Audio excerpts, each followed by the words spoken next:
Discos voadores. Fantasmas.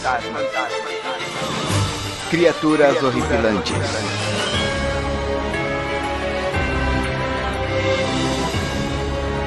Este é Mundo Freak Confidencial.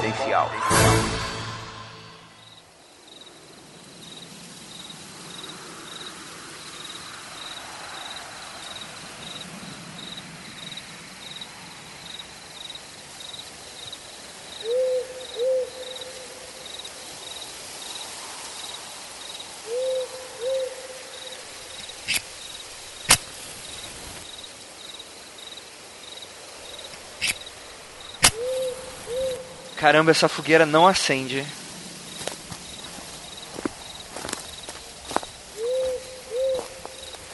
Rafael, aproveitando que você tá chegando aí, você sabe acender fogo? Não, cara. Você tem um isqueiro. O que houve com a tua voz, cara? É o clima frio, cara. Essa floresta aqui tá muito escrota. Pois é, né? Mas foi o único ponto que a gente conseguiu de uma clareira, né? Choveu um pouco, tava tudo molhado, esse era o único ponto seco. Ah, cara, vai ter que servir. Cadê os banquinhos? É, olha aí. Eu acho que eu tô escutando alguém chegando. Deve ser o Marcos. É assim eu espero, né? Ou pode ser o demônio. Pode ser o capeta, né? E a gente sai correndo. Eu trouxe o fazedor de viúva aqui pra nos proteger. Ah, tá bom. Agora estamos protegidos. E aí, Marcos, tudo certo? Capeta? Eu ouvi vocês falando de capeta. Tô começando a invocação sem minha. Já chegou no clima, né? De quem que foi a ideia de vir pro meio de uma floresta pra ler essas coisas, hein? Cara, é aquilo, né? Mas, cara, se você tá aqui é porque aceitou, você conseguiu descobrir a mensagem escondida dentro do site e você conseguiu achar aqui tanto a localização quanto a data em que estamos gravando, estamos contando essas histórias. Então, eu espero que todos vocês que estão aqui com a gente também, junto conosco, sintam-se completamente em casa. Tem alguns pernilongos, né? Os marshmallows, eles já estão sendo distribuídos. Então, por favor, se acolham aqui na fogueira que nossas pequenas histórias vão começar. Pra quem não me conhece, os novatos aí, eu sou o investigador Andrei, eu estou aqui nesse grupo, né? Eu sou o criador desse grupo. Espero que todos vocês se divirtam. Qualquer coisa, a segurança vai estar com o Rafael e sua fazedora de viúvas. Andrei, tu me subestima, Andrei. Rapaz, que isso aí na sua mão, bicho? Isso aqui é a minha faca especial, ungida com água benta da igreja romana e com urina de 6 virgens. Tá bom, vamos lá. E também temos aqui o nosso investigador Marcos, porque, afinal de contas, ele é o estudioso do mundo do oculto, né? Então, acho que vai dar uma boa contextualizada nas histórias que nos trouxeram hoje. Pois é, um estudioso do oculto que tá achando uma péssima ideia ter vindo pro meio do mato pra ler essas coisas, mas tudo bem. Marcos, relaxa. Se der ruim, o André é gordo, ele morre primeiro. E só tem que correr mais rápido que ele, né? Exato. Tá. Jogando agora os marshmallows fora, tá bom. Espero que então todos estejam prontos. Por favor, apaguem as luzes de suas lanternas. Sintam a madrugada chegando. Que estou dando início agora ao quarto Aconteceu Comigo. Bem, a história de hoje, né, das muitas histórias, a que a gente vai começar aqui, foi enviada pelo Ricardo Dário, ou Ricardo Dario, né? E ela se chama O Brinquedo que Volta.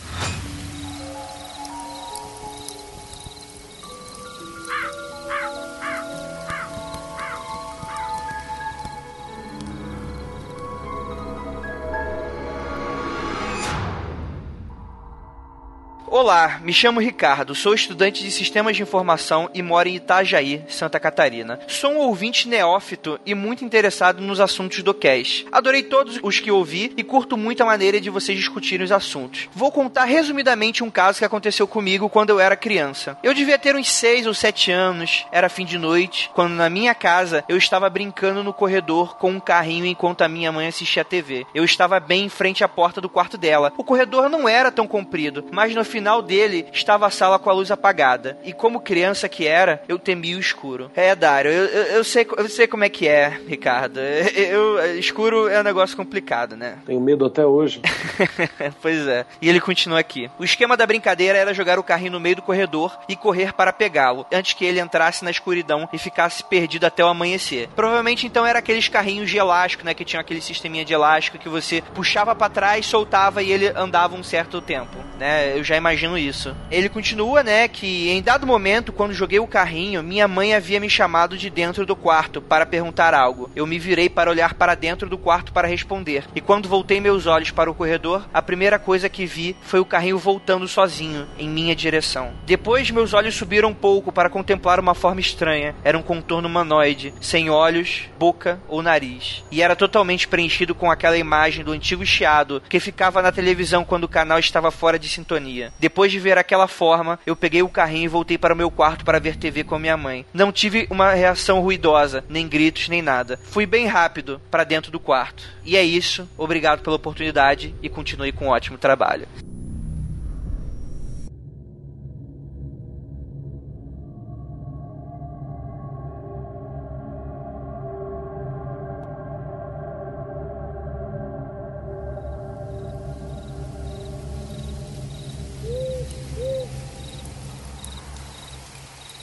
E aí, galera? Rapaz. Cara, é bem, cara, aquele carrinho que volta, lembra até mesmo esses filmes de terror moderno, né, que cada vez mais gostam de fazer algumas criações elaboradas pra, tipo, chocar o público e tal. Não que eu ache que essa história é inventada nem nada, na verdade eu acho ela incrível, assim, eu acho ela muito boa. O que vocês acharam dela? Andrei, ela me passou uma coisa, assim, muito séria que me lembrou quando eu li um livro do Joe Hill, acho que ele é filho do Stephen King, tem um conto dele que chama Fantasmas do Século XX. Ele fala a respeito de fantasmas e aparições, e tem uma frase que é um senhor dentro de tem um momento, né, uma parte do livro que é um senhor dentro de um cinema, e ele fala que às vezes as pessoas dizem que viram um fantasma de uma mulher no cinema, e ele sabe quando a pessoa viu mesmo, porque a pessoa não tem uma ação de gritar, de berrar, mas ela fica com aquela cara de que parece que naquele momento a realidade ruiu, e foi exatamente a descrição do rapaz aqui, né? Aquele momento em que tudo que você considera correto, tudo que você considera certo, parece que rui na sua frente. Sim. E aí você não tem nem como reclamar disso, porque tá tudo errado, só isso. Puta história, hein, cara? É, legal. E você, Rafael, tá em silêncio aí? Cara, assim... Lá vem. Sei lá o que ele viu, né? Sei lá, cara, esses dias...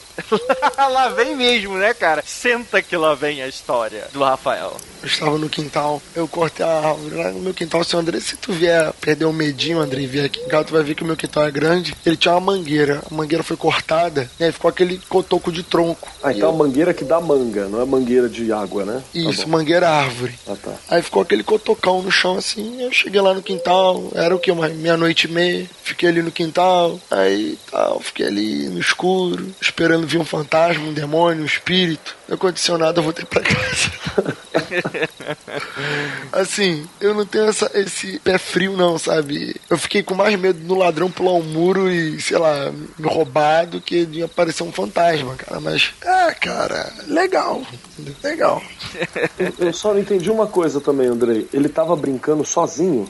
Pelo que eu entendi, ele tava sozinho, de frente pro corredor, e a brincadeira era disputar, pegar o carrinho antes que ele entrasse na sombra, porque aí, como ele tinha medo, ele ia deixar até o final da manhã. Então era meio que a disputa com ele mesmo. Olha aí. Isso era um corredor de prédio ou da casa dele? Da casa dele, de um não sei se é de um apartamento, mas não deixou claro. Mas ele tava dentro de casa. É porque assim, quando eu era criança, eu tinha um primo que hoje em dia não mais. Mas quando a gente era criança, ele morava em apartamentos. Que no Rio de Janeiro tem um bairro na Pavão chamado Village. Então são prédios relativamente antigos. A gente brincava muito nos corredores. Apesar de nunca ter visto nada, era um local muito assustador, cara. Muito assustador. Criança, né? Via de tudo pelas sombras. Mas... eu gostava de brincar nesses corredores, não. Sim, com certeza, com certeza. Bem, podemos passar para a próxima história? Só uma última coisinha. Me lembrou também aquelas histórias de crianças que têm algum dom de mediunidade, né? E acabam, quando acham que estão brincando sozinha ou conversando com um amigo imaginário, estão conversando com algum tipo de criatura, né? Algum tipo de entidade, seja alguém morto ou não. Pelo menos era uma entidade legal, né? Devolver o carrinho, então sim. Tá bom. Né? E não incomodou, né? Apesar dos apesares, né? Mas vamos lá. Bem, agora a gente vai ler a história da Gabriela Costa e o título é Alado.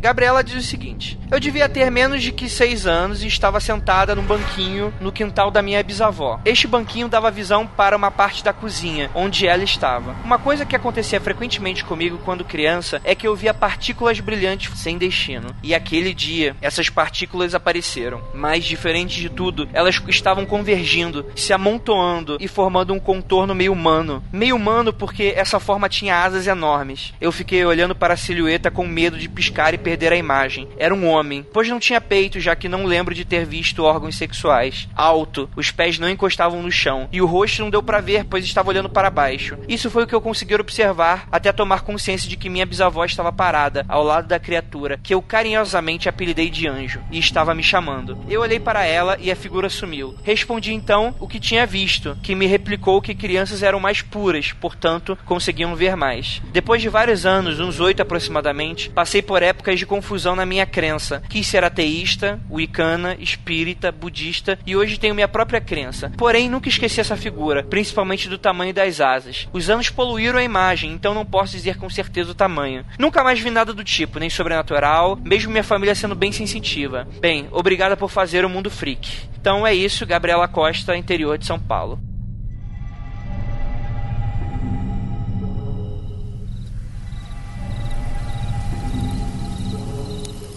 Cara, primeiro relato de anjo, né? Irado. Normalmente é bicho trevoso, né? É, pois é, né? Que é o mais comum, né? Talvez não trevoso, mas sejam talvez aqueles espíritos mais ligados ao material, né? Pouco evoluídos, né? Não necessariamente ruins, talvez até neutros, mas que são... tem aquela forma um pouco mais assustadora, né? Você sabe que na minha família tem bastante história de anjo assim também, viu? Minha avó Olha já viu, aí. minha mãe já viu. Vai ficar pro acontecer comigo da galera aí. Mas... não, vai ficar não. Vou adiantar uma partinha aqui. Desse mesmo esqueminha. A minha avó viu um anjo protegendo ela, só que parecia com um policial, só que com 3 metros de altura. Nossa! Mas é a forma como ela conseguiu ver, protegendo na portão de casa, né? E tava acontecendo um assalto na rua, alguma coisa assim. E ela viu esse cara de 3 metros protegendo ela na porta da casa. E minha mãe também teve uma visão que até deixou ela meio badernada das ideias na época, porque ela sempre foi cristã. E aí ela viu uma vez em casa uma espécie de Buda sentado em posição de lótus no sofá. Mas era uma entidade em si, não uma estátua? Não, era uma entidade mesmo. Um pouco mais alta que uma pessoa comum e parecia que quando chegava entre perna e sofá, não coexistia, sabe? Não era... um não respondia ao outro, né? A perna e o sofá. Ele estava sentado em posição de lótus e ela teve a impressão de que era um anjo também. Então eu acho plausível que ela tenha visto alguma coisa, nem que seja da própria mente dela, mas que representa essa proteção e o carinho na avó, né? Sim, isso é bem legal. E aí, Rafael? Essa eu levo uma fé, cara, porque... apesar de nunca ver, eu só não sou ateu, cara, sabe? Eu só não sou totalmente cético, eu só não sou ateu pelo simples fato de eu sentir aquela velha história, né? Você sente no seu coração. Então, assim, eu já tive momentos que não teve nada de sobrenatural, mas além de mim, ninguém sentiu, sabe? Como o cara botar a arma na minha cara, falar que vai me matar e falar, sabe uma coisa? Eu vou ali embaixo, já volto. E nessa que ele começou a descer a rua, eu botei as mãos em posição de rezar e comecei a pedir, por favor, passa um carro e prende ele, passa um carro e prende ele, passa um carro e prende ele. Na hora, passou o carro e prendeu o cara. Nossa. Por causa dessas coisas, apesar de não ter visto anjo, nem nada, mas por causa dessas de coisas, eu já passei várias situações do tipo. Tenho mais uns 3, 4 exemplos bons disso, e isso me faz acreditar no sobrenatural, apesar de eu nunca ter visto nada. Mas essa história do anjo, eu acho que o meu anjo da guarda, ele tá em dia, sabe? Ele me guarda bastante, ele nunca me decepcionou. Então essa história é bem maneira, eu levo maior fé nisso, cara. Pô, é bem legal, bem legal. E assim, eu gosto muito desse conceito, né? Porque, como o próprio Marcos estava falando, né? O comum, né? Convencional, é a gente ver coisas que estão mais ligadas ao nosso plano, né? Ou seja, espíritos talvez até não tão iluminados assim. E relatos de espíritos superiores, elevados, são um pouco mais raros, né? E é isso mesmo, né? Cada um enxerga de uma forma diferente. É aquilo, né? Alguns chamam de guardião, né? Outros chamam de anjo da guarda, outros chamam questão de sorte, do seu orixá, né? E por aí vai. Cabalistas chamam de Tiferé.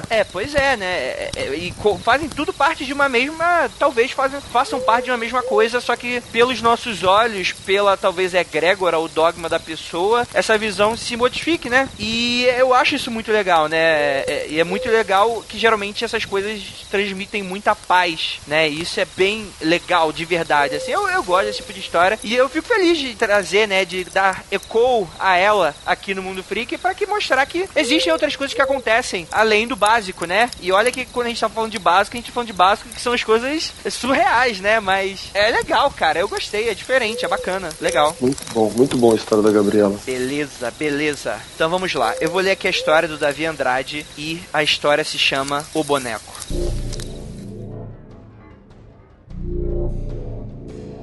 E a história é o seguinte, ele fala aqui: Olá, freaks. Me chamo Davi Andrade, tenho 20 anos, Sabará, região metropolitana de Belo Horizonte. Quero contar um caso que aconteceu comigo quando eu tinha uns 7 ou 8 anos, mais ou menos. Já havia esquecido, mas fui lembrado por minha prima e meu amigo que também presenciaram tal ocorrido. Numa conversa relembrando os tempos, e daí me ocorreu de escrever. Na época fazia aula de judô na parte da tarde, e num certo dia voltando da aula de judô, passando de frente de um local que funcionava como uma igreja evangélica, ele diz aqui que não tem certeza se era, ele só lembrava que gritavam muito, né? E nos degraus da igreja havia um boneco de mais ou menos 15 centímetros de gesso, mas que a parte de dentro parecia ser de jornal ou papel machê. E por fora ele era feito de gesso. Esse boneco era de um mago feiticeiro, segundo ele, né? Já que ele vestia roxo, né? Uma veste roxa com estrelas amarelas e um chapéu pontudo com uma lua minguante estampada. Daí, como criança curiosa, ele pegou o tal boneco, levou embora, mas ao passar em frente à casa do amigo, ele resolveu entrar, né? E ele conta também que ele, com esses amigos, ele acabava por se divertir em várias tardes, em uma área um pouco que eles chamavam de porão, né? Que era um terreno que, ao que dá a entender, era algo em construção. Não sei se isso ficou muito claro, né? Mas era um lugar em que eles ficavam lá sozinhos e eles costumavam brincar. E aos poucos, ele foi deixando o boneco e não levou pra casa. Ele deixou o boneco nessa área onde que eles brincavam. Só que eles começaram a se sentir mal com a presença do tal boneco, já que a prima dele, né, que brincava junto com eles, dizia ter medo. E para ser sincero, ele diz: eu também tinha um pé atrás com aquele boneco. Mas alguns dias se passaram e nada foi feito a respeito dele. Até que um dia, alguém colocou fogo para queimar os matos de um lote vago que era ao lado da casa deste meu amigo, e estava aí a nossa chance de nos livrar do boneco. Nós três decidimos tacar o boneco num ponto onde o fogo estava muito forte. E assim foi feito. Tacamos o maldito boneco no fogo e vimos aquela tintura roxa ser consumida pelo preto do queimado do fogo. E por algum motivo nos sentimos bem com isso. O dia acabou, cada um para sua casa, e no dia seguinte fomos ao lugar brincar novamente. Chegamos lá, tivemos a surpresa, e que nos matou de susto. O boneco estava inteiro, e com toda a tinta roxa e todo bonitinho, como se nada tivesse o destruído. Pronto, desespero. Não sabia o que fazer, não adiantava contar a ninguém, pois não acreditariam que o boneco tinha ido para o fogo, já que estava em ótimas condições. Foi aí que minha prima deu a ideia de levarmos ele de volta ao degrau da igreja onde o encontramos. E foi isso que fizeram. Largaram o maldito boneco lá, e para constar, ele nunca mais apareceu novamente naquele local de diversão.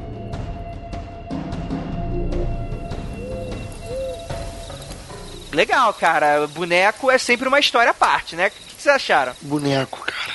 Boneco. É boneco, cara. É assim, tava no pé da igreja e eles meteram a mão, né? Não se mete a mão na macumba mesmo. Deixa lá, porque se tu meter a mão na macumba, e chuva atrás de você te cobrar. Olha se alguém abandonou o boneco na frente da igreja, era porque alguém já tava cagado com aquele boneco. Deixou lá pro boneco ir embora. Tu malandrinho foi meter a mão no boneco aí, ó. Não pode meter a mão no boneco. Não pode, cara. Tá, eu já vi história, cara, eu não acredito, mas um amigo meu me contou que ele mijou na macumba, porque dizem que se mijar na macumba perde o efeito. Eita Jesus, aí o pau dele não subiu mais. Não, a gente era moleque, deveria ter uns 12 anos, 13. Ele disse que ficou com várias feridas no pinto. Falei, nossa, que porra é essa? Exu machucou teu peru? Ele disse que nunca mais iria mijar na macumba na vida dele. Então assim, espíritos, cara, deixa quieto. É boneco na igreja, não mexe. Estátua de... Cara, aquela de estátua de igreja, aquilo lá pra mim é muito assustador, cara.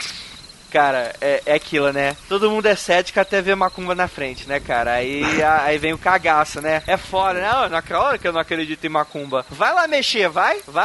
Não, que eu tô respeitando a religião, né? Vou mexer. Tem uma frase muito sábia que é assim: quando a macumba truar, nem Jesus vai te salvar. É foda também. Me lembrou também, falou de igreja aí, falou do boneco, porque não parece que o boneco tinha um espírito específico, né? Ele parecia ter uma consciência. Ele parecia ter só se mantido e ser uma coisa ruim, uma presença ruim, né? Eu tinha uma amiga que ela tinha um carinho pela Wicca também. E ela começou a comprar boneco de mago, um monte de coisa. Ela queria montar um altar pra ela, só que ela sem saber como montar. Então ela só comprou um monte de tranqueira e colocou num lugar, num cantinho lá, essas coisas todas. E aos poucos aquilo ela disse que foi começando a juntar uma energia ruim pra ela, que ela não sabia nem o que ela tava fazendo. E aí me lembrou que uma vez eu fui na casa dela e realmente era estranho ficar perto daquele canto do quarto dela. Depois eu nunca mais vi ela e eu me lembrei de uma outra história que também associei com ela, que foi sobre uma mulher que tinha uma imagem de uma santa, uma virgem, e ela sempre rezava pra essa virgem pra acabar com os inimigos dela. Então ela mandava tanta coisa negativa pra aquela estátua da virgem, sabe? Que aquilo já estava tão carregado, apesar de ser uma estátua de uma virgem católica, já estava tão carregado de uma coisa negativa, e isso me associou também a essa presença do boneco, né? Não é necessariamente que tinha uma entidade, um espírito, uma consciência por trás, mas parece que ele era uma coisa ruim, né? Uma amálgama ruim ali. Inclusive, né, não sei se vocês sabem, devem saber, que essa cultura de carregar coisas ruins está muito associada com metal, né? Eu já ouvi muitas histórias de anéis que você não pode pegar de outras pessoas, esse tipo de coisa, como anéis, cordões, nada de ferro ou ouro, porque eles carregam um pouco da energia do dono anterior, e se o dono for uma pessoa negativa, você carrega isso e isso fica marcado na sua alma. Tem todo um costume desse, tem todo um motivo religioso para esse tipo de coisa, né? Com os metais carregando energia negativa. Então, assim, é que nem quando você vai em cemitério, né? No Brasil, não sei se isso é geral, mas aqui no Brasil tem muito esse costume. Se você for no enterro, quando você chegar na sua casa, você não pode entrar com um sapato na sua casa. Você lava a roupa, Você tem que jogar a roupa direto para lavar, tem que tomar banho. Tudo um costume para você não trazer nada daquela energia, mesmo o solo sendo santificado como o cemitério, né, para você não trazer essa energia dos mortos para dentro do seu lar. Esse negócio dessa energia e se o boneco tá energizado, cara, seja lá quem energizou ele, isso pra mim tem sentido. Mas eu não acredito que queimaram o boneco e ele voltou, não.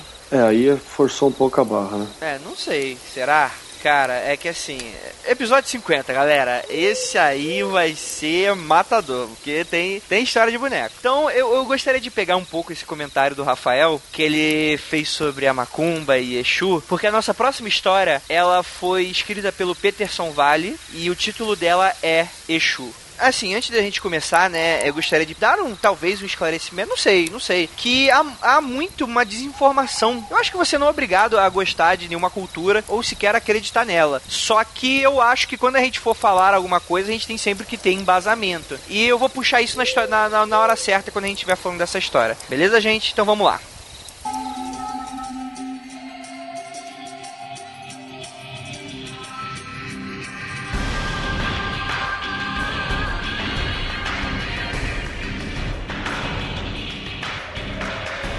Me chamo Peterson Vale, residente de Bauru, interior de São Paulo, cursando História, e ele tem 28 anos. Ele fala que quando tinha 7 apenas, sua mãe mandou ele e o irmão chamar o pai para o jantar. Eles moravam nos fundos e dos dois lados da casa tinha terrenos baldios. Então aí tu já vê que já tem pano pra manga. Terreno baldio é aquela coisa linda, né? Ou tu acha um ET, ou tu, né, acha uma coisa sinistra. Na frente, o meu pai tinha um comércio. Era noite, tipo umas 21 horas, e fomos correndo. E quando chegamos no final da garagem, perto do porão, vimos um vulto preto pulando o muro. Quero ressaltar que não foi de canto de olho, foi de frente mesmo. Ele pulou o muro e parou na nossa frente. Ficou nos encarando por alguns segundos. Aí percebemos que ele tinha sobretudo, ou capa, diz entre parênteses, e um chapéu. Não tinha rosto e seus olhos eram vermelhos. Depois de nos encarar, ele saiu bem devagar e sumiu na penumbra. Ficamos parados sem reação, com aquela coisa na mão, né? Segundo ele. E voltaram para casa apavorados. Depois de muitos anos,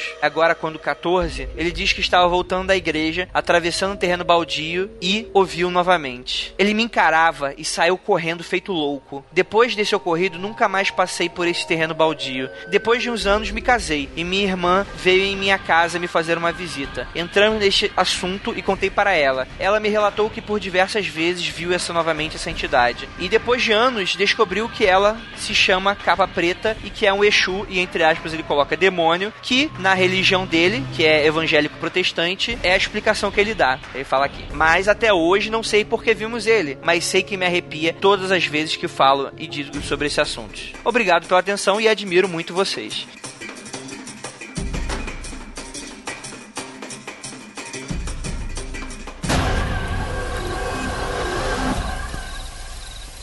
É isso aí então, galera. Eu acho que eu vou dar a voz primeiramente pro Marcos e logo depois pro Rafael. É que eu acho que você vai ter um pouco mais de embasamento pra falar sobre esse tipo de assunto, principalmente no ponto em que fala sobre Exu ser um demônio, né? Mas vamos lá. Tá, antes de mais nada, né, vamos pensar o seguinte, antes de mais nada, toda religião, ela automaticamente demoniza as outras. É parte da forma como ela se sustenta, né? Isso é muito comum. Se você pega a religião hindu, você tem determinados deuses que depois são inimigos dos devas, que são outros deuses. E você tem os devas que são inimigos de outros deuses. E assim eles vão criando inimizade entre eles. E isso faz parte da teoria da religião. Então não é incomum que isso aconteça. Mas a gente tem que analisar as coisas pelo contexto onde elas foram criadas.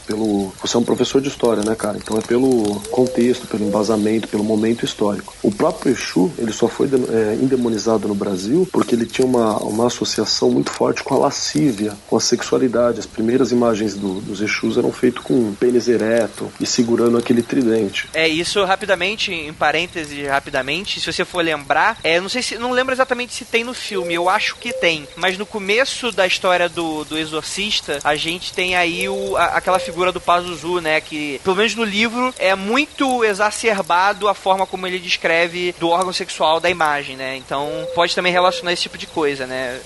E então tem essa associação imediata, mas foi uma associação que foi feita da cultura, por parte dos padres, da cultura deles sobre a cultura do outro, enquanto pro negro, na verdade, significava a virilidade, a masculinidade, o abrir caminhos, né, esse é o significado do Exu. E sobre esse Exu específico que ele falou, é o Exu da Capa Preta, é o nome que é dado, né? Alguns chamam até de tranca-rua da Capa Preta. Ele estaria associado a um pouco de negatividade, mas não a negatividade do mal, mas aquele que se veste de trevas para poder andar no mal para fazer o bem. Deu para entender? Não sei se fica claro isso. Sim, eu saquei. É bem uma imagem mesmo que eu tenho sobre isso, mas beleza, vai. Que a função dele seria usar a capa preta para trilhar na noite, parecendo uma criatura da noite, mas para combater a escuridão e a negatividade. Essa é a função do Exu da Capa Preta. Partindo do princípio dessa galera dessa religião, se você viu um Exu da Capa Preta, cara, é sinal de que é uma coisa boa, entendeu? É uma coisa boa pra caramba. É sinal de que, em teoria, talvez você seja um escolhido, tenha ele como um representante seu, né? Pra lutar contra o mal nesse sentido. Olha que irônico. Ironiquíssimo, né, cara? Então, eu não sei porquê. Eu adoraria ver o Exu da Capa Preta. Trocar uma ideia com o Exu é uma coisa de louco. E aí, Rafael? Demônio. Cara, a questão é isso que ele acabou de falar. Não interessa qual é o visual da outra religião. Interessa que na religião dele, qualquer entidade não celestial é demônio. Ponto. Acabou. Então, se você for pegar o contexto de todas as religiões e tudo mais, não tem inimigo. Na religião cristã, não é de Deus, não é de Jesus, não é da Trindade. Inimigos são espíritos negativos, demônios podem ser chamados. Acabou o assunto. É isso. Não estou dizendo que tá certo ou se tá errado, se é demônio ou se não é. Eu estou dizendo que no conceito religioso cristão mais comum, não é o que está escrito na Bíblia, demônio é. Acabou. Então, assim, tá errado ele achar que é demônio? Não tá. Foi o que ele aprendeu. É a cultura dele, né? Exato. Não tá errado. Eu acho que ele estaria errado a partir do momento que ele participa de uma agressão, um xingamento público. Aí eu acho que ele não tem que fazer isso. Mas, assim, dentro do julgamento cristão, se ele chamar de demônio, eu acho que tá dentro do conceito. Ele não tá errado, não. Entendeu? Tudo bem. Eu concordo com o Rafael também. Eu acho que é um posicionamento válido, certo? E eu concordo muitíssimo com ele. No momento que você não passe a quebrar imagens, né, fazer esse tipo de coisa, você tem o seu posicionamento. Só que eu vou deixar uma discussão quente aí pro podcast, antes da gente terminar essa história, que é o seguinte. Você tem aí, como o próprio Marcos deu aí, um posicionamento histórico, certo? Só que a gente tem um embasamento teológico em que a pessoa, a partir de seus dogmas, vai crer que a sua religião está certa e que tem um motivo para ela ser daquele jeito por ela estar certa, certo? Só que dentro dessa visão histórica, isso talvez estaria incongruente, porque a história explica uma coisa, a teologia explica outra. Então, eu levanto aqui a questão. E aí? Quem tá certo, quem tá errado? Será que tem gente certa? Será que tem gente errada? E aí? É claro que, muito provavelmente, vocês vão lembrar, ai, Andrei, mas você já brincou em outras ocasiões sobre Exu ser do mal. E realmente, eu concordo. Porque, na verdade, eu tô usando o senso comum pra fazer uma piada, né? Essa coisa, o Exu sem luz, sei lá, o capeta, sei lá. Porque, exatamente, né? Isso caso, na verdade, tô fazendo uma troça com esse conhecimento comum de que qualquer coisa é essa visão, né, do Exu maligno e tal, que não necessariamente está errada do ponto de vista em que você acredita nisso. Mas faz parte do senso comum cristão brasileiro em que todos nós, querendo bem ou mal, apesar de podermos ser ateus, céticos, ocultistas, herméticos, seja lá o que for, nós fomos criados a partir desse contexto cultural histórico, né? Então eu levanto aí a bola. André, assim, seguindo o que você falou lá da outra notícia sobre a Virgem, que sentia energia negativa na Virgem, mesmo sendo... Tu não, né? A história. O Marcos, foi o Marcos. Fui eu. Isso. É por aí que eu acredito. O erro, ou popularmente conhecido, que a Umbanda e o Candomblé utilizam suas religiões para pedir coisas materiais e ou pedir que façam coisas contra as pessoas, contra a vontade dessas pessoas. Mais ou menos, Rafael, mais ou menos.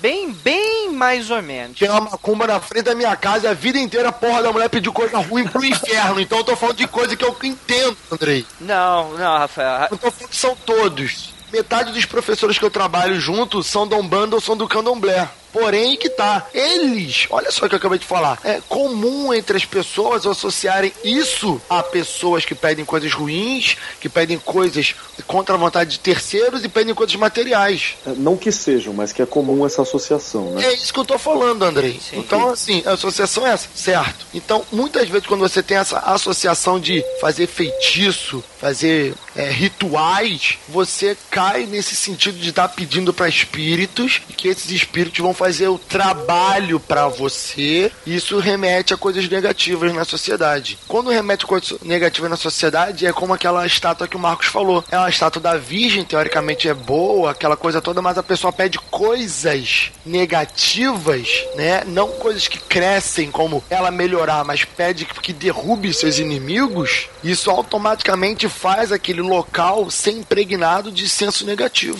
Porque quando você pede alguma coisa que vai contra uma outra pessoa, você tá pedindo o negativo. Quando você pede para você melhorar, para você crescer, é um positivo. Quando você pede que o outro caia, isso é o negativo. Isso atrai energia. Então muitas vezes as pessoas da Umbanda, do Candomblé, isso que eu tô falando. Eu já vi pessoas da igreja católica, da igreja evangélica pedir coisas assim, tá entendendo? Então, infelizmente, o Candomblé e a Umbanda estão associados a esse tipo de pedidos. Pedidos materiais, pedidos para derrubar pessoas, pedidos assim, pedidos assado. Então o que acontece? Isso ficou culturalmente na coisa negativa. Tu vê o feitiço ali, essa coisa toda. Então isso acaba caindo naquela cultura errônea. Porque não é à toa que pouquíssimas pessoas, eu falo isso na escola quando a gente cai em cultura africana, e quase nenhum aluno sabe que existe Umbanda e Candomblé. Tudo pra eles é macumba. Aos poucos eu tento mudar, tento explicar que são religiões diferentes, aquela coisa toda, mas isso é uma batalha muito árdua, muito longa, entendeu? Isso que o Rafael falou é bem legal, porque eu também enfrento essa verdade em sala, e quando a gente fala de Thor, falar de Thor, o deus do trovão e da guerra, é legal pra caralho. Thor é da hora. Na hora que eu falo de Ogum, o deus do trovão e da guerra, aí não. Aí é demônio, aí é macumba, aí é mancada. Então é engraçado, né? Essa divisão. Que afinal de contas, quem teve contato aqui no Brasil com os cristãos foi Thor ou foi Ogum, né? Se fosse o contrário, talvez seja Thor aí, o grande mal, né? O grande demônio dos raios e que vai fazer mal pras pessoas. Mas em suma, eu acredito na história do Peterson. Acho que foi uma experiência interessante, né? Acho que ele tem que... Se eu sou ele, é que eu gosto de experimentar. Eu iria descobrir o porquê dessa visão, né? Mas eu reservo a ele todos os direitos, claro, de ignorar isso completamente. E rezar muito de noite. Caraca, Tem muito mosquito aqui, cara. Parece que eu tô em Vargem Grande. Pelo amor de Deus. Caraca, não, tá tranquilo, cara. Eu tô sentindo mosquito, não. Parece que eu nem tenho Belfor Roxo. Olha só, você tem que ter noção do seguinte. Uma vez eu tava dormindo na casa da minha avó, isso tem alguns anos, e eu liguei o ventilador porque tava cheio de mosquito, aquele tipo de local que você fica se debatendo pra caramba. E em belo momento eu acordo de madrugada, aquela hora boa, às 3:30 da manhã, e eu reparo que o ventilador de teto parou de girar. E eu falo, por quê? Será que queimou? Será que faltou luz? Aí eu aperto o botão, a luz acende. Quando eu olho pro ventilador de teto, tem uns mosquitos segurando o ventilador de teto assim, vai, pica ele agora, pega ele, tá? Cara, puta que pariu, cara. Eu trouxe repelente, alguém quer? Não, eu tô tranquilo, não tem mosquito aqui. Eu acho que você devia comer o repelente, André, que estão tudo te atacando. Eu também tô de boa. Andrei não lavou nem a cabeça hoje, cara. Cheio de mosquito voando em cima da cabeça dele. Cara, parem com isso, parem com isso. Vamos voltar aqui pras histórias. A próxima história, ela foi enviada pelo Paulo Gomes e o título dela é Visões. E é muito interessante porque essa história do Paulo Gomes, ela tem duas vertentes, só que eu vou dar essas duas histórias, esses dois contos, esses dois relatos com esse mesmo título porque eu acho que cabe. Eu acho que ficou uma ironia bem bacana. Então é o seguinte...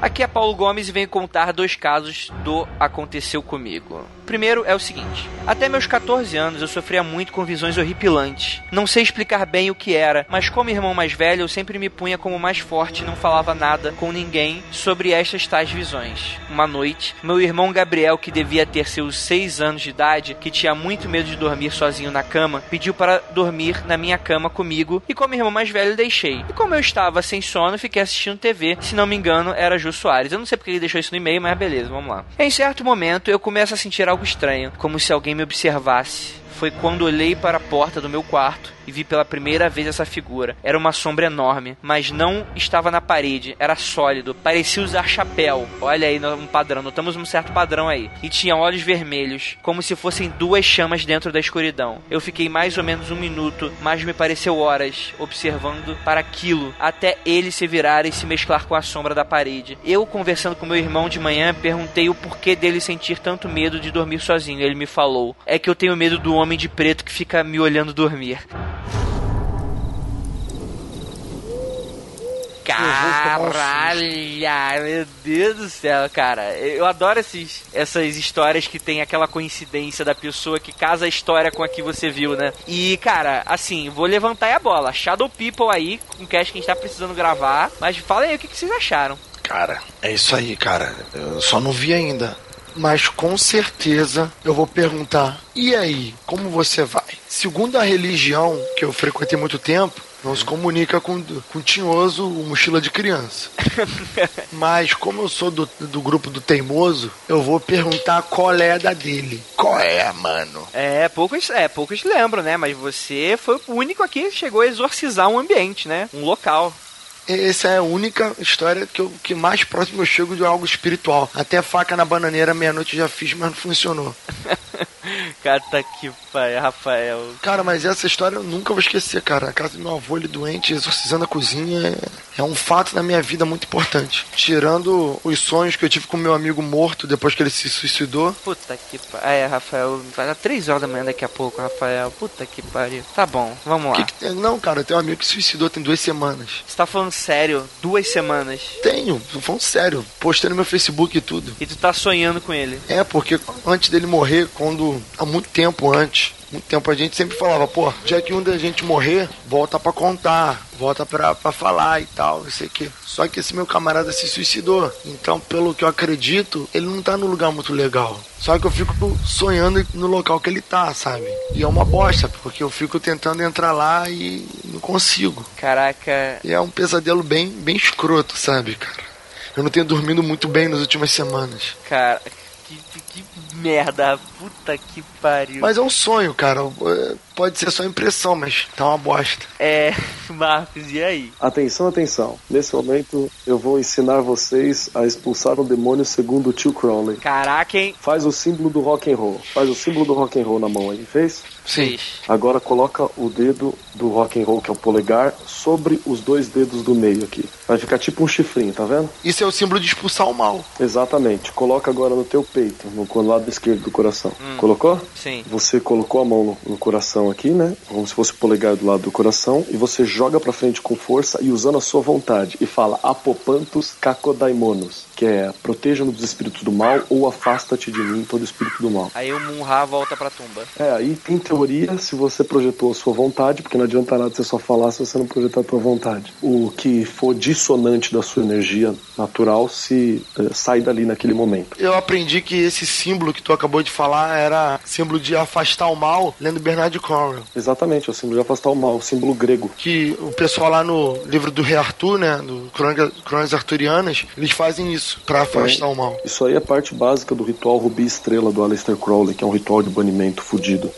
E é isso aí, né? Caramba, mas e sobre a história, não do Rafael, mas do ouvinte, sobre Shadow People, o que você acha? O que vocês acham? Ah, cara, alguém te espreitando de noite nunca é legal, né, mano? Nem um pouco. Eu me lembro de uma vez que eu tava em casa, deitado na cama, e aí eu senti alguém me observando, aí quando eu abri o olho de manhã, era uma ex-namorada minha que tava sentada na cama, ela ainda me namorava, sentada na cama, tipo, me olhando, dormindo, tá ligado? Eu fiquei com medo tão grande. Não, calma aí. Ela tinha terminado o namoro e tava te observando, ou você namorava? A gente tava em rumos de terminar, sabe? E ela apareceu em casa e tava me observando lá. Ela tinha tua chave? Cara, ela conseguiu entrar, conversou com o pai, conversou com a mãe, e eu fiquei morrendo de medo, mano. Quando eu acordei, eu falei, você tá maluca? Sai daqui, demônio. Você tá maluco, isso é pior do que o demônio, antes fosse o espírito, cara. Assusta demais, cara, alguém te olhando, porque você sente mesmo, aí começa a incomodar, e quando você abre o olho, olha pro lado, e ela tinha um olho estalado, assim, ó, cara, azul, verde, esverdeado, assim, pá, olhando pra mim. Cara, eu acordo a minha esposa direto olhando pra ela. Eu fico olhando pra ela dormindo, ela acorda. Olha pra mim e fala, porra, Rafael, tá me acordando? Eu só olho pra ela, ela vive acordando quando eu olho pra ela. Ela fica brava comigo. Nossa, esses olhos de Tandera aí de vocês tão foda, hein? Imagina esse cara com o olho vermelho de fogo. Sauron, né, cara? Esse fantasma preto aqui. Caraca, que horror, gente, que horror. Mas o interessante é que ele tem esse segundo caso dele, que é o seguinte. Ele fala aqui, o Paulo Gomes.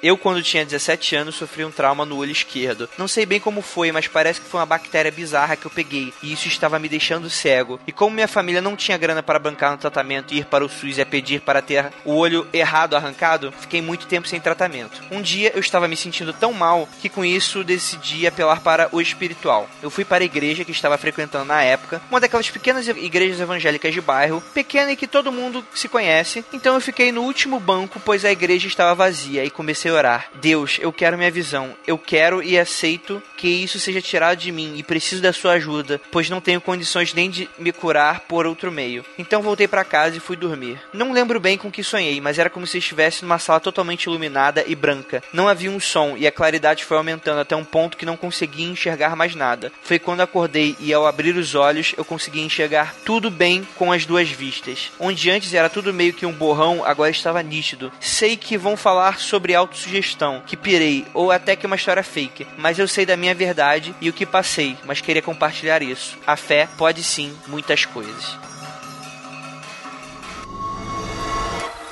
Legal a história, hein, cara? Bacana. Não importa se você chama de anjo, se você chama de Deus, se você chama de energia positiva. O fato é que quando você consegue sintonizar de forma correta, você consegue se curar sim, cara. Eu, quando era mais jovem, eu tinha mais facilidade do que hoje. Porra, conseguia ficar com... Eu já falei isso, né? Conseguia ficar com febre quando eu queria, melhorava quando eu queria. Porra, cara, isso pra mim é fato real. Curar câncer, curar uma porrada de doença, sabe? O problema é você ter... Como a própria Bíblia diz, olha o menino evangélico católico aqui. A própria Bíblia diz, né? Pra andar na água não precisa que o Deus te fale pra andar. Basta você andar, né, cara? O problema é você ter fé igual Jesus tinha. É isso aí. Como eu digo pro pessoal, né? Assim, todos nós somos irmãos porque só Jesus andava na água. O problema é que só ele tinha aquela fé. Muito legal, muito legal. No RPG aparece isso, né? Quem jogava vampiro, quem joga e tal. Tem uma coisa chamada... verdadeira. Fé verdadeira. A fé verdadeira não quer dizer que você não tenha fé, mas a fé verdadeira era aquela fé que conseguia realmente queimar os vampiros, sabe? danificar as criaturas ruins. E isso era extremamente difícil de conseguir no jogo, porque era uma interpretação de uma possível vida real. Então era muito difícil de ter fé verdadeira. Extremamente poderoso também, né? No jogo mesmo. Muito poderoso. Mesmo um nível. E era de 1 a 5. E o mesmo um nível de fé verdadeira fazia uma miséria mesmo. É, verdade. Mas eu gostei muito dessa história, dessa segunda história do Paulo. E graças à primeira história dele, você vê que ele tem uma sintonia espiritual mesmo, né? Porque ele só viu aquilo que estava oprimindo o irmãozinho dele na hora que ele estava cuidando do irmão, na hora que estava do lado, né? Então até foi uma forma de mostrar uma proteção. Eu acho que isso denota que ele é uma pessoa para proteger, né? De cuidar, de fé mesmo. Gostei Só muito. que ele faltou falar se o bicho sumiu, né? Ou se continuou olhando o irmão dele. É, isso faltou. Diga pra gente, Paulo. Tem cara daqueles relatos únicos, sabe? Que nunca mais acontecem. Tem pessoas que tem pessoas que enxergam tudo, toda hora, todo dia. Tem pessoas que têm uma historinha ou outra quando são crianças e tem gente que não enxerga nada, né? Mas eu vou colocar um pouquinho de lenha nessa fogueira aí. Vocês estão falando aí de fé, de ter muita fé, de acreditar nas coisas. Eu gostaria de perguntar por Marcos, porque ele é estudioso nisso, né? Se essa fé exacerbada, essa fé que move montanhas, ela pode ser traduzida como a verdadeira vontade do Aleister Crowley. Pode, a telema, né? Porque há uma diferença entre a verdadeira vontade e o desejo. Às vezes a gente confunde. Desejo não é verdadeira vontade. Quando você alinha a tua natureza, aquilo que você tem como energia primordial do teu corpo, com as ações do mundo, então tudo se corresponde, né? Você alcança a tal da fé verdadeira do jogo do vampiro, que aliás tem milhares de conceitos cabalísticos e místicos dentro do jogo de vampiro. Ah, isso não tenho dúvida. Milhares, assim, quilos e quilos. Agora vocês estão justificando toda a galera que queima livro de vampiro, carta do Yu-Gi-Oh, né? Exatamente. Carta do Magic. Nunca neguei.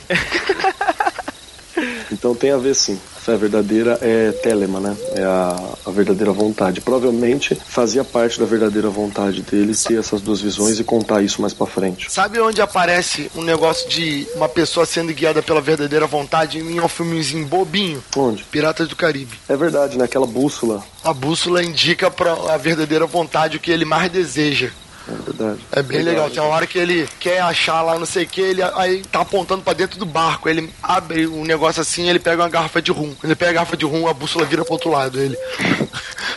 Beleza. Mostrando que é uma pessoa muito volúvel. É, a verdadeira vontade dele naquele momento era beber rum. Aí a segunda verdadeira vontade dele é depois que ele pega o rum se torna a primeira. Sim, mas cara, isso só corrobora a minha opinião única que só eu tenho, que, cara, é tudo farpado a mesma merda, cara.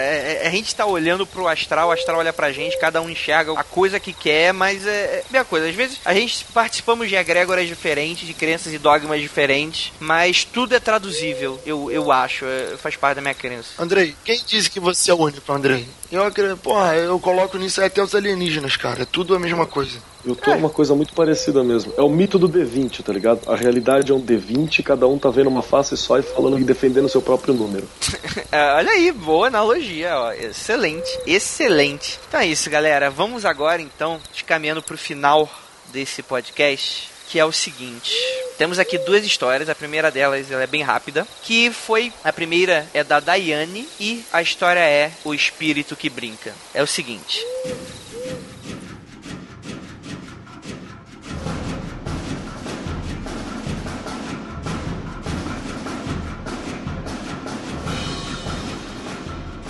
Meu nome é Daiane, tenho 31 anos e sou de São Vicente, em São Paulo. Gostaria de contar algumas coisas que já aconteceram comigo. Minha família é adepta do espiritismo e minha mãe, principalmente, sempre frequentou centros espíritas. Quando eu era mais nova, minha mãe costumava me levar junto com ela no centro. Só que como ela trabalhava lá, eu ficava na salinha das crianças, esperando minha mãe terminar os trabalhos. Isso era sempre à noite e eu não ficava sozinha. Uma dessas vezes em que fui com ela e fiquei esperando, já passava das 11 da noite, estava eu e mais 3 crianças nessa sala e também uma pessoa que cuidava da gente. A sala era minúscula e cheia de brinquedos, e lá estávamos nos esperando quando do nada começou a tocar uma música na sala, como se alguém tivesse apertado um dos ursos de pelúcia que ficava perto, deu uma caixa em um armário no alto em que as crianças não conseguiam pegar. Foi coisa de 2 minutos essa música tocando e a gente procurando de onde estava vindo. No fim, a senhora que ficava com a gente disse: "Ah, deve ser o Joãozinho." Eu falei com a minha mãe e ela disse que naquele centro tinha o espírito de um menino que gostava de ficar brincando lá na sala das crianças.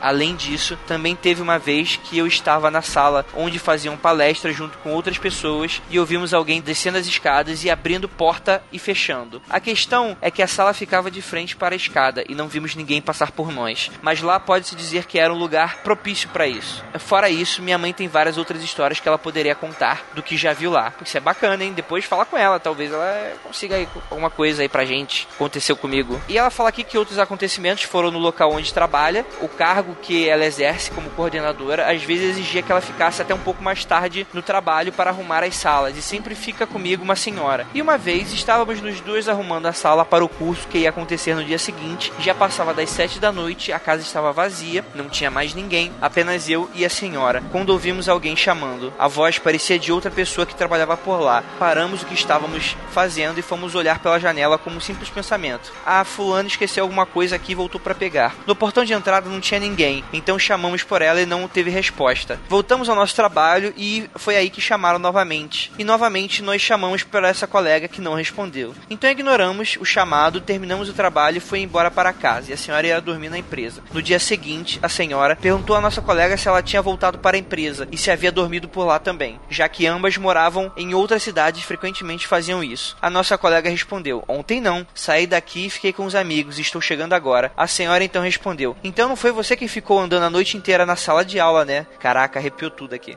Isso aqui na empresa já descobrimos que é algo normal. Passo nas salas quando não tem ninguém, gente subindo e descendo as escadas, mas quando vamos olhar ou quando ficamos prestando atenção na escada não aparece ninguém. Portão abrindo e fechando e alguém sempre está chamando uma das funcionárias. Já teve caso até de funcionária abrir o portão para uma moça que estava parada esperando entrar e depois não achou mais a mulher. Bom, é isso aí, parabéns pelo cast.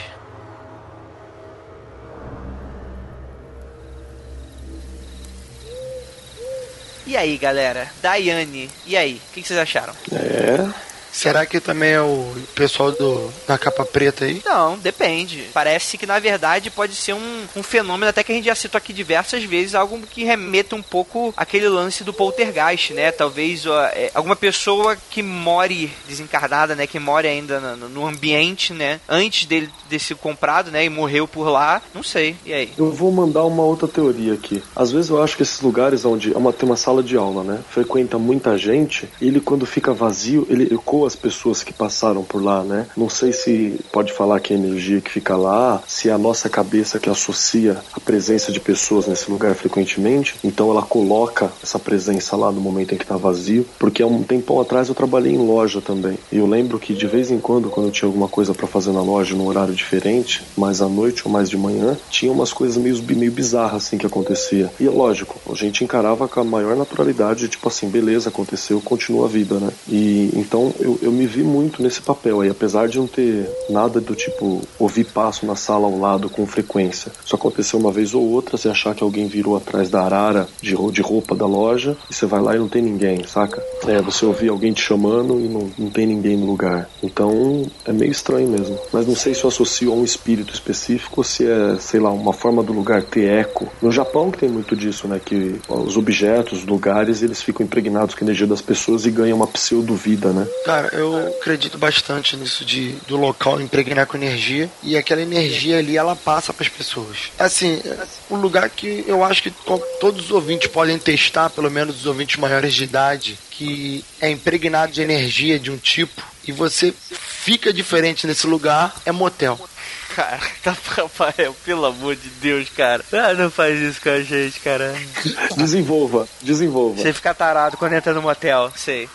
Essa parada aí mesmo, entendeu? Você fica contra o gás, fica contra a animação, sabe? Você entra naquele quarto ali, tu tem energia diferente, você sente a energia do local, o negócio modifica, não é a mesma coisa. Mesmo que você coloque um espelho no teto na sua casa, não é igual. A empolgação é diferente, não sei se é o dinheiro que você paga que te estimula. Rafael, você sabe que tem ouvinte que tá no colégio ainda escutando nosso podcast, né? E daí, cara? Ele vai um dia pro motel também, ué. É bom que ele fica até com mais vontade. Se você soubesse, cara, o que esses adolescentes... Puta, Andrei, adolescente de 15 anos já fez sexo mais do que você na vida toda. Com essa geração aí, filho, eu não duvido mesmo. Cara, poxa vida, cada constrangimento que eu passo que você não sabe. Tá bom, Rafael. Essas histórias aí vai ser pro Zona Freak Proibida, não pro Mundo Freak Confidencial, mas vamos lá. Pô, nessa linha do que o Rafael falou também, tem aquele quadrinhos do Constantine, não a série não mostra nada disso, mas o quadrinhos, o Papa Meia-Noite, né, que é o personagem do Constantine, ele é dono de motel, lugar de briga, cassino, que é porque ele utiliza as energias de cada lugar pra fazer os feitiços dele, entendeu? Então ele é dono de diversas coisas e esses lugares ele serve para acumular as energias que as pessoas depositam lá e ele utiliza essa energia para realizar os feitiços. E fazendo uma associação novamente ao jogo de RPG, o jogo do lobisomem destituído, se tiver algum ouvinte que joga, vai associar diretamente a isso. Os ambientes, eles têm energia e essas energias moram no ambiente. E se a energia ser propagada sempre igual no mesmo ambiente, essa energia ela fica impregnada nas paredes, no chão, no teto, e você toda vez que entra nesse local, você toma aquele baque, né? Você for um pouco mais sensível, você consegue sentir essa energia literalmente no ar. E isso eu sinto, se o local for muito carregado, sabe, aquele ambiente que quando você entra você não se sente muito bem, ou então quando você entra num ambiente você se sente muito animado. É isso aí, é um reflexo disso aí. E entra no que o Andrei tava falando de egrégora também, né? Que é essas ideias que ganham uma certa autonomia. Sim, cara, assim, na verdade eu tô aqui falando qualquer bobagem porque, sabe aquela palavra nova que você começa a usar em demasiado quando você descobre ela? Então, é isso que eu tô fazendo agora. Me falta estudar um pouco mais sobre isso, porque é um conceito que ele é muito abstrato, mas eu acho muito interessante. Porque eu não sabia que isso existia o nome, mas eu tinha plena crença de que isso acontece, essas formações energéticas. Mas beleza, isso não é assunto pra esse podcast. Olha só, André, só pra exemplificar, o que acontece? Eu já li coisas do tipo e tal, que essas formações energéticas acontecem de forma natural, de forma criada, né, quando você estimula aquele local com certas energias. E, por exemplo, tem um estudo, né, metafísico, coisa do tipo, que igrejas, grandes templos e coisas do gênero são construídas em locais que são comprovados por eles, né, que são fontes dessas energias positivas. Então, ali onde tem uma fonte de energia positiva, se constrói uma igreja, ou então se constrói um cemitério, e aquele terreno, aquele local fica santificado, fica sagrado, tem toda uma energia. Então, assim, as energias elas podem ser aproveitadas do próprio ambiente ou podem ser criadas naquele ambiente. Também tem muito dessa onda. Isso é verdade. Os templos, principalmente na Europa, né? Aqui no Brasil foi meio na festa. É verdade. Mas na Europa, todo templo católico, onde tiver uma igreja católica, era um templo pagão antes, né? Sim, mas isso também tem outra explicação. Você pode acreditar tanto nesse lance, né, da energia lá de um lugar que já existia, como também esse lugar que já existia, na verdade, pode estar usando de algo até mais antigo ainda, que seriam aquele conceito de nodos de energia, né, dos vértices da Terra. É que nem sabe o quê?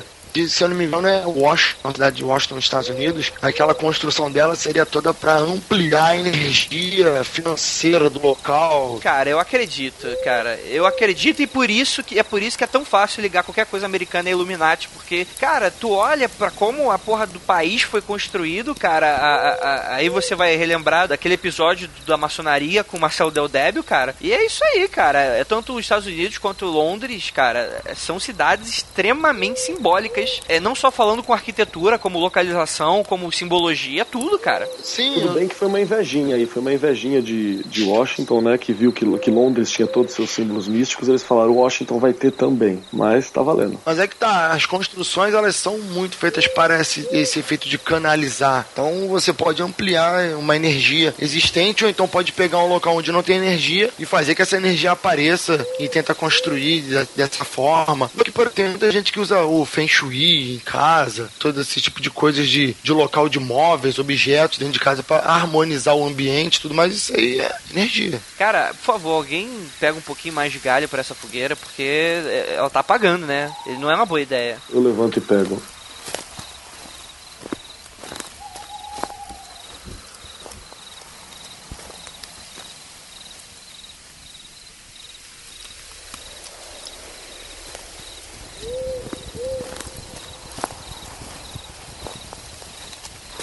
E aí, já tô aqui com o galho. Então, voltando aqui pra história, a próxima história que a gente vai contar aqui é da Priscila Guerreiro, a nossa queridíssima ouvinte, né? E o título da história é Aquilo que Veio do Céu. Então vamos aqui o relato mais diferente, eu acho que eu posso falar isso, de todos os nossos aconteceram comigo, porque talvez aí a gente vai ter o primeiro relato que talvez possa ser ligado com OVNI, com ufologia. E é bem legal, vamos lá.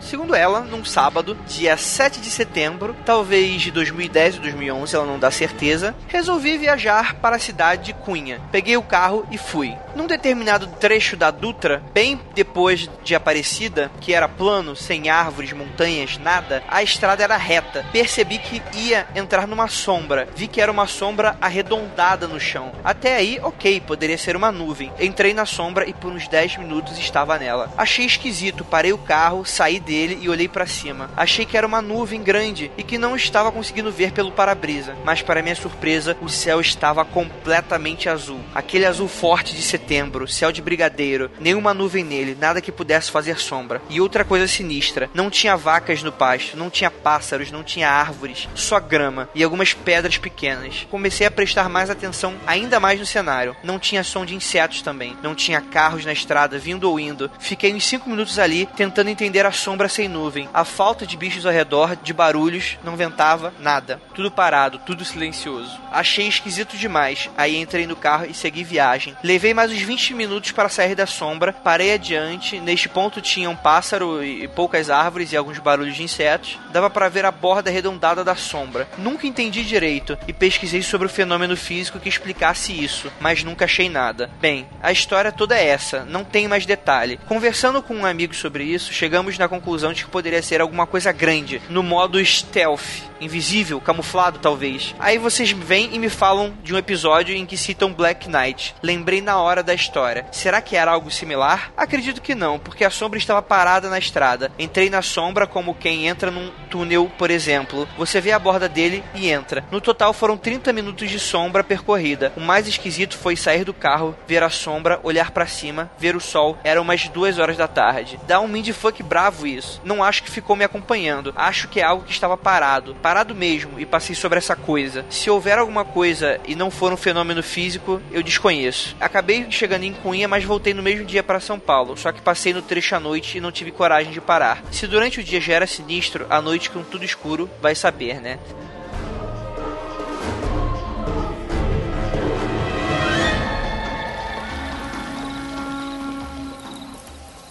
Cara, excelente história. E aí, cara, quero ver o que os céticos satanistas acham dessa história. Por favor.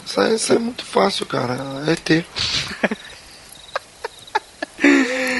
Eu tô concordando. ET, ou pelo título, aquilo que veio do céu, me lembra do título do livro do Lovecraft também. Então pode ser ET, deuses, monstros ancestrais. Não tem outra coisa. Cara, inacreditável. Assim, eu acho que não dá pra afirmar que ela não se moveu, já que, porra, você ficou uns 10, 30 minutos na estrada e a sombra continuou. E, cara, vou ser bem sério com você. E eu vou citar um filme muito tosco logo em seguida. Cara, que porra é essa?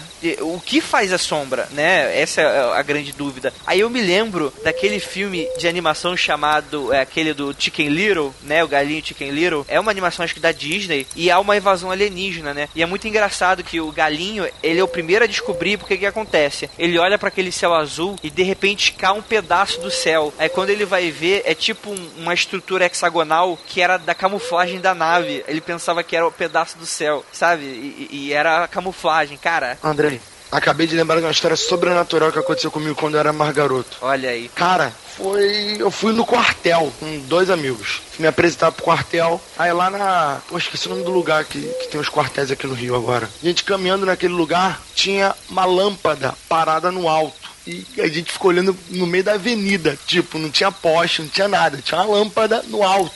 Não tinha corda, não tinha nada. A gente ficou olhando aquela merda. À noite, a lâmpada no céu. Eu fiquei andando de um lado pro outro com meus 2 amigos, procurando o que tava segurando a lâmpada. E não tinha nada segurando a lâmpada. Gente, que porra é essa? Cadê o poste? Não tinha poste. A avenida era tipo um cruzamento. Então, a distância, ele era no meio do cruzamento. Então, a distância para as calçadas era muito grande. Era 20, 30 metros. A lâmpada tava no meio do cruzamento. E não tinha nada em volta. A gente ficou muito assustado, cara. A gente ficou naquela porra. Eu falei, cara, as pessoas passavam e todo mundo ignorava. Eu falei, porra, Bruno, isso aqui é o demônio, cara. Que segurança. Filho, a gente ficou uns 20, 30 minutos ali. Eu fui embora pro quartel, aquela porra, foda-se, tem essa merda aqui. Quando a gente voltou, aí de dia dava pra ver que era uma corda que segurava, era um cabo de aço que segurava a lâmpada. Tá. Cara, de noite era completamente invisível. Não tinha. A gente olhou de vários ângulos. Não dava pra ver o cabo de aço de nenhum ângulo. Nem da calçada, nem debaixo da lâmpada. Era totalmente invisível. Cara, é incrível, incrível. A gente chegou a voltar lá numa segunda apresentação no quartel e realmente não dava pra ver a corda. A gente sabia que tinha uma corda ali e não enxergava ela de jeito nenhum. Era escroto. Então aí o sobrenatural acabou assim que eu voltei de dia. Entendeu? Mas de noite. Aí tinha uma corda que era Deus que segurava ou nada. Aí essa era só. Não, era um cabo de aço. Era um cabo de aço que ia de uma calçada a outra. Ele atravessava a avenida toda. Não. Na história da Priscila Guerreiro. Era Deus que tava segurando a corda pro nada. Ela era diferente, porque ela tava num lugar totalmente descampado. E de dia. E de dia. Totalmente descampado. Totalmente diferente. E ela desceu do carro. Só que eu disse que eu lembrei que era parecido, porque a lâmpada tava voando, cara. Pode ser também alguma coisa da galera dos discordianos, né? Querendo causar com a... Eu queria saber o seguinte, quando ela ficava debaixo da sombra, ela conseguia ver o sol ou a sombra era realmente... tampava o sol literalmente ou era uma sombra não sombra, sabe? Era uma quebração da luz, eu não sei explicar. Pelo que eu entendi, ela olhava pra cima e ela via o sol normal. Aí ela olhava pra baixo e tava fazendo sombra. É como se tivesse alguma coisa que visse o céu em cima, mas fizesse sombra com o sol pra baixo. Tipo um teto invisível. Foda. Mas é que tá até um teto invisível, se você tá olhando o sol, atravessaria, né? É isso, é o teto do Harry Potter. Cara, mas sendo bem sincero, a gente já tem aí algumas tecnologias de invisibilidade, né? São coisas bem toscas, quando falar, nossa, tecnologia de invisibilidade, o nego pensa em Harry Potter realmente, né? Mas temos aí alguns estudos de tecidos, eu não tenho certeza, mas de malhas de alguns metais que conseguem, tecnologicamente falando, eles refletem a luz, ou seja, é algo bem bizarro. Eu vou deixar aí alguns vídeos aí no post, né, se eu lembrar de colocar, pra vocês verem como é que funciona. É algo realmente bem limitado e depende muito do ângulo que você tá vendo pra refletir exatamente aquilo que você quer. E cara, caraca, eu acho que eu escutei um barulho. Ai, cara, não fala isso. Você acabou de ler esse mano. Será o Slenderman? Que Slenderman? O Slenderman da capa preta, já pensou? Calma aí, falando em Slenderman, parece que eu tô vendo alguma... Acho que deve ter sido impressão minha, eu vi uns troncos se moverem. Calma aí, eu também escutei alguma coisa. Ih, cara. Ai, caramba, eu vou acabar escutando desse jeito também. Deixa eu pegar minha faca aqui, calma aí.